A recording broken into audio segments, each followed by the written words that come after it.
Oh, what? Time for another show? Yep, good one.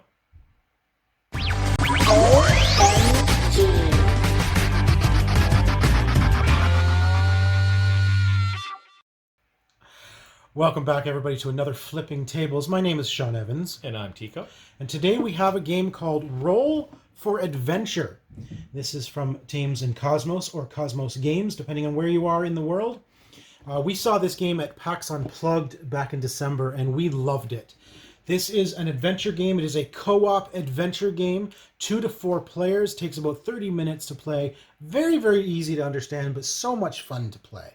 I really like this. It is really a battle Yahtzee almost. It is. Cooperative battle Yahtzee.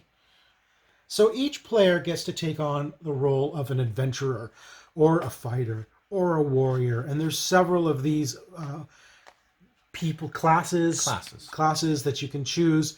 You can even be an avenger. Yeah, wrong Avenger though. Oh, different. Just Avenger. So and each of these characters has a different characteristic. So the adventurer, once per turn, you may re-roll all your newly rolled dice one more time. The new roll applies. So why don't you be the adventurer? I'm going to be the adventurer. And I'll be the fighter. So the fighter, once per turn, you may defeat one enemy with a total of 4 instead of 6. Normally it takes a value of 6 to defeat an enemy. We'll get into that in just a minute. So I'll be the fighter, and then the rest of them go off to the side, and we just ignore that they exist. We pretend they're not even there. The basic idea is you have 4 different lands. Zones. Well, they're called lands, and you are rolling your dice, and you are placing your dice on the lands in order to achieve.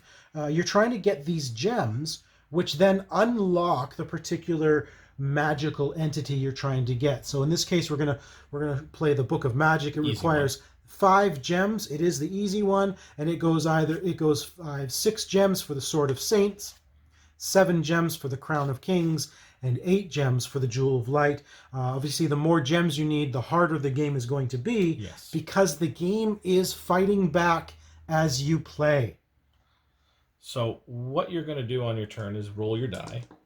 I'm just going to toss some out here. And you will take all die. You will select one number that you have rolled and take all the die of that value and place it somewhere on the board. And of course, you rolled 5 different numbers. Let's pretend I had rolled 2 6s. Sure. So then I would take these 2 6s and find somewhere on the board that requires 6s. So I'm going to place them both actually on the swampland, the green forest swamp area. And so Tycko would keep re-rolling until he's placed all 5 of his dice. And the idea here is, for example, in the swamplands where he placed the other one, you want to get up to, once you get up to this barrier, okay, we get 5 dice or 6 dice into there, and that when we are working together, so I could roll, if I rolled a 5 or a 6, which I did, I can place one there. Let's see if I can get a... We need another 5 or 6, because otherwise I have no dice. I got a 5. All right. Great. So on my turn, I have completed this. It moves this barrier over. It also gives us a gem. We've unlocked that gem. Throw that in place. And we can place that on the Book of Magic. We are well on our way. However, in between turns, the game wants to fight back, as I mentioned. And it does that here. These are the monster. This is the monster deck. We flip over the top monster. It's a white wolf. It belongs here in the frost zone. We're going to place the white wolf there. The white wolf immediately does damage. The highest value on the board takes damage. However, there are no dice. We have not played dice on the board. That means this zone itself takes damage, and these are the damage markers for the zone. I gotta say, I love these little tiny skull. These are so cool, tiny little skulls. Skulls to indicate your damage. These little grooves, so they just move along. So that takes damage. For example, if we had a die in there, I'd say this one here was in here in the 5 spot. When it came in, it would damage. It would take the top die off. That would be this one here. It goes to the middle. It is out of play. It is lost. Oh, if we had completed this, going quickly back, we would take our dice back. To our... the idea is every time you roll your dice, you place all your dice on the board until you have nothing left to roll. Right. And the only way to get them back is to complete an area, get a gem, then you get your dice back. If any particular zone takes damage all the way up to the skull, it is game over. Game over. You've lost. Now, let's put that back there. Between turns, as you bring up another monster, the wooden demon, he plays up here on this zone. He then attacks fives and sixes. So if the fives and sixes were still on there, he would take a 5 and a 6. He would take a 5 and a 6, and there's only one 5, so he would take this 5 and it would get lost. Yeah. Okay. Now, the thing is, because he is, as we can see here, he is a value 2. A value of 2, or an attack of 2, a strength of 2. Any other monster around the board of his strength or less attacks again.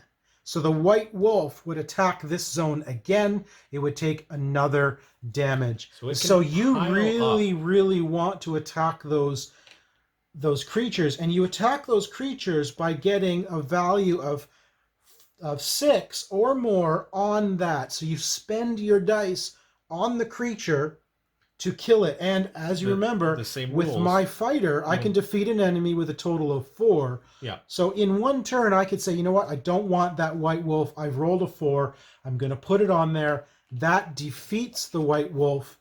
It goes in the discard. I get my die right back. And it has the same rules. You can't place a 4 and a 2. You have to place, in order to get that, it would have to be 2 2s, a single 4. So you have to play, you can't play 2 different valued dice in order to attack them. They work the same values in that particular turn. Yes. If I had played a 4, you could play a 2, right. and then we work together to kill the creatures. And we keep doing this until we've secured all of our gems, or we've lost because of this. Now there is a big bad guy in this game. There is a big bad guy, and he is the Master of Shadows. He comes out once. He's somewhere halfway down and below. Yeah. All revealed enemies attack immediately. Yep. So if there's a bunch of enemies around the board, there's 2 over there. Oh, well, that's another green. Let's throw this guy back out again. All these guys would attack, which is really, really bad. And then we take this funky die, which has a picture of each of the zones. One has all 4 zones in it, and one die is a miss, which is great. We take this die and we roll it. Oh, good roll, Sean. Good job. We're dead now. All 4 zones, because we rolled the 4 zones, all 4 zones take damage by the Master of Shadows. And we now put this back into the draw pile. Yeah. It goes back in somewhere in the draw pile. And he's a dangerous fellow to come out. And you really need to work together to basically unlock all of these gems throughout the board to unlock your magic item that you're trying to get. You also want to make sure that you're not leaving somebody, like if I've got 5 of my die out and I don't have a chance to get them back, your co-op partners need to make sure they're filling out those zones, because otherwise when it comes to my turn, I've got no die, I've got nothing to do. The last thing to notice is if there's a bunch of our dice in the that were basically killed by creatures. Yep. In order to get them back, there is this vortex up here that you must put dice in to equal 10 or more. So if I put, let's say I put this in and you throw in a 2, we now have 10 or more. That now releases these dice back to the player, as well as the ones that are in the vortex. That is how you would get back dead dice. It is a fantastic game. It is not an easy game to win. I'm not going to say it is an easy game to play and to understand. It is not an easy game to win. No. It is brutal if you don't take care of the enemies around the board. Pile up very quickly, very fast. Do the enemies sort of start popping up, and that sort of combo attack that you get as like you draw 3, everything attacks. Yes, and it can get very painful very quickly. So that is Roll for Adventure by Kosmos Games. Fantastic, great co-op game. You should check it out. Don't. I'm gonna roll 2 6s to get rid of you. Okay, I'm gonna play a 6 and another 6 on you to do damage to you personally. So that killed me. You're out of the game. I've been discarded. You've been discarded. You are now no longer part of the game, and I am the sole victor of a